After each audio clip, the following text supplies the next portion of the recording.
السلام علیکم فرینڈز، آج میں پھر آپ کے لیے دنیا کی کچھ ایسی شاندار مشینز لے کر آیا ہوں جن ٹیکنالوجیز نے دنیا کو بدل کر رکھ دیا۔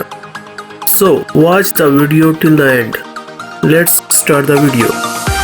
Number 1، snow melt system. یہ ٹیکنالوجی ان جگہوں پر کافی کام آتی ہے جہاں کافی برف باری ہوتی ہے، جسے سڑک کے اوپر بچھا دیا جاتا ہے اور پھر اس کے اوپر ایک اور سڑک کی لیئر بنا دی جاتی ہے، اور پھر جب سردیوں میں سڑک برف سے بالکل ڈھک جاتی ہے تو اسے آن کر دیا جاتا ہے، جس کے بعد سڑک گرم ہونے لگتی ہے اور وہ برف سڑک سے پگھل جاتی ہے، جس وجہ سے لوگ آسانی سے اس سڑک پر سے گزر جاتے ہیں۔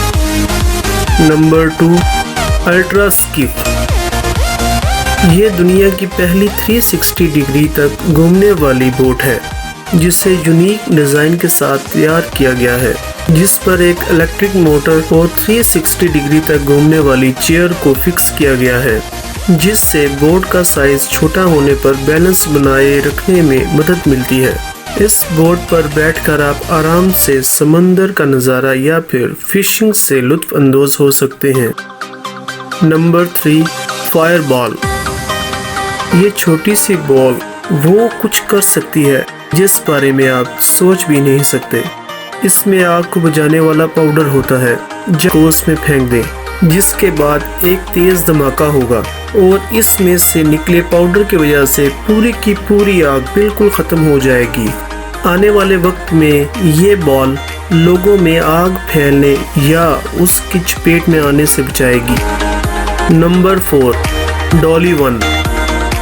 اگر آپ کو فلموگرافی کا شوق ہے یا پھر آپ کو ویڈیو ریکارڈ کرنا کافی پسند ہے تو یہ ڈیوائس آپ کی ہابی کو امپروو کرنے میں کافی ہیلپ فل ثابت ہو سکتی ہے۔ اس ڈیوائس کو آپ اپنے موبائل سے کنٹرول کر سکتے ہیں، بس آپ کو اسے فون سے انسٹرکشن دینی ہوگی، اس کے بعد یہ آپ کی انسٹرکشن کو فالو کر کے کیمرہ کو اسی ڈائریکشن میں موو کرے گی، جس سے ویڈیو کافی خوبصورتی سے ریکارڈ ہوتی ہے، جنہیں دیکھ کر ہر کوئی آپ کی تعریف کرے گا۔ نمبر 5، آلٹن ٹوائلٹ روبوٹ۔ اس ڈیوائس کو ٹوائلٹس کو صاف کرنے کے لیے ڈیزائن کیا گیا ہے، جو کافی کم وقت میں ٹوائلٹس کو صاف کر دے گا، جسے ڈھکن کے نیچے اٹیچ کر کے بٹن کو پریس کر کے آن کرنا ہوگا، جس کے بعد یہ صفائی کرنا شروع کر دے گا۔ امید ہے آپ کو یہ ویڈیو پسند ضرور آئی ہوگی۔ پلیز ویڈیو کو لائک ضرور کیجیے گا۔ مزید انفارمیٹیو اور نالجیبل ویڈیوز دیکھنے کے لیے ہمارے چینل کو سبسکرائب اور بیل آئیکن کو پریس ضرور کریں۔ Thanks for watching.